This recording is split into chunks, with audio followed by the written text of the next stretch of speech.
Last week பார்த்தீங்கன்னா உங்களுக்கு கை வந்து 2 கட்டை விரல் அடிபட்டதுனால ஹாஸ்பிட்டல் இங்கே ஸ்டான்லி மருத்துவமனைக்கு எடுத்துகிட்டு வந்து அட்மிட் பண்ணியிருந்தோம். கை அதெல்லாமே பார்த்துட்டு வெள்ளிக்கிழமை அன்னைக்கு வந்து டிஸ்சார்ஜ் பண்ணாங்க. டிஸ்சார்ஜ் பண்ணிட்டு என்னன்னா திங்கள் புதன் வெள்ளி வந்து வந்து பார்க்கணும் அப்படின்னு சொல்லியிருக்காங்க. ஸோ அதனால நாங்கள் இன்னைக்கு புதன்கிழமை காலையில் வந்தோம். ஹாஸ்பிட்டலுக்கு பார்த்தீங்கன்னா இந்த பி பிளாக் இருக்கு இல்லையா, கை பார்க்குற இடம், அங்கே ஹாஸ்பிட்டலுக்கு வந்து ஓபி பார்க்குற இடத்துல வந்து உட்காந்துட்டு இருந்தோம். 9 o'clock வந்தோம். ஸோ டாக்டர் வந்து 10 o'clock மேலே தான் வந்து ஓபி பார்ப்பாங்க அப்படின்ட்டு உட்காந்துட்டு இருந்தோம். ஒரு 9:15 இருக்கும், 9:50 மாதிரி இருக்கும்.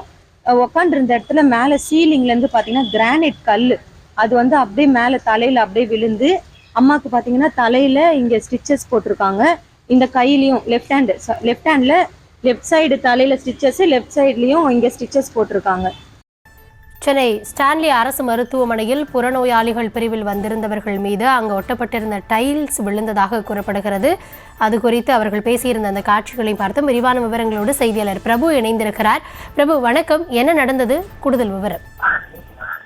கௌதமி வணக்கம். கையில் ஏற்பட்ட காயம் காரணமாக சிகிச்சைக்காக அரசு ஸ்டான்லி மருத்துவமனைக்கு வந்த 62 வயது பெண்ணுக்கு சிகிச்சைக்கு வந்த இடத்தில் மேலும் ஒரு விபத்து ஏற்பட்டு காயமானது ஏற்பட்டிருக்கிறது. அதாவது வடசென்னை ஆர்கே நகர் தொகுதிக்குட்பட்ட எழில்நகர் பகுதியில் வசித்து வருபவர் 62 வயதான பெண்மணி லதா. இவர் சென்னை பூக்கடையில் உள்ள தனியார் பிரிண்டிங் பிரஸில் வேலை பார்த்து வருகிறார். இவருக்கு கடந்த 10 நாட்களுக்கு முன்பு வேலை செய்யும் இடத்தில் வலது கையில் காயம் ஏற்பட்டிருக்கிறது. இதன் காரணமாக ஸ்டான்லி அரசு மருத்துவமனையில் அனுமதிக்கப்பட்டிருந்த லதா கடந்த வெள்ளிக்கிழமை அன்று டிஸ்சார்ஜ் செய்யப்பட்டு வீடு திரும்பியிருக்கிறார். இந்த நிலையில் மருத்துவரின் அறிவுறுத்தலின் பேரில் இன்று சிகிச்சைக்காக அறுவை சிகிச்சை பிரிவில் உள்ள புறநோயாளிகள் பகுதியில் லதா அமர்ந்து கொண்டிருந்த போது அவருக்கு மேலே இருந்த சீலிங் பக்கவாட்டில் ஒட்டப்பட்டிருந்த டைல்ஸ் கற்கள் பெயர்ந்து லதாவின் தலையிலேயே விழுந்துள்ளது. இதில் ரத்தம் சொட்ட சொட்ட லதா அலறவே அங்கிருந்தவர்கள் லதாவை மீட்டதாக தெரிகிறது. உடனடியாக லதாவை இதே சிகிச்சை பிரிவில் அனுமதித்திருக்கிறார்கள். தலையில் ஏற்பட்ட காயத்திற்காக லதாவிற்கு 3 தையலும், இடது கையில் ஏற்பட்ட அதாவது இன்று ஏற்பட்ட டைல்ஸ் விழுந்து ஏற்பட்ட காயத்திற்கு 5 தையலும் போடப்பட்டு இதே சிகிச்சை பிரிவில் அனுமதிக்கப்பட்டிருக்கிறார். இது தொடர்பாக லதாவின் மகள் நிஷாந்தினி கூறும்போது, ஏற்கனவே ஏற்பட்ட விபத்தின் காரணமாக இங்கு தனது தாயோடு சிகிச்சை எடுக்க வந்ததாகவும், ஆனால் இங்கு வந்ததால் இந்த அரசு மருத்துவமனைக்கு வந்ததால் மேற்கொண்டு ஒரு விபத்து தனது தாய்க்கு நடந்திருக்கிறது.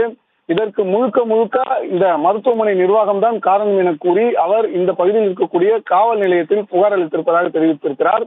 காயம் ஏற்பட்ட காரணத்திற்காக சிகிச்சைக்காக வந்த 62 வயது பெண்ணிற்கு மருத்துவமனையில் நேர்ந்த மற்றொரு சம்பவம் இந்த மருத்துவமனையின் கட்டிடத்தின் ஸ்திரத்தன்மையை கேள்விக்குறியாக்கியது மட்டுமல்லாமல் சக உள்ளே வரக்கூடிய நோயாளிகளின் பாதுகாப்பு குறித்து அதிர்ச்சியையும் அச்சத்தையும் ஏற்படுத்தி இருக்கிறது. விவரங்களுக்கு நன்றி பிரபு.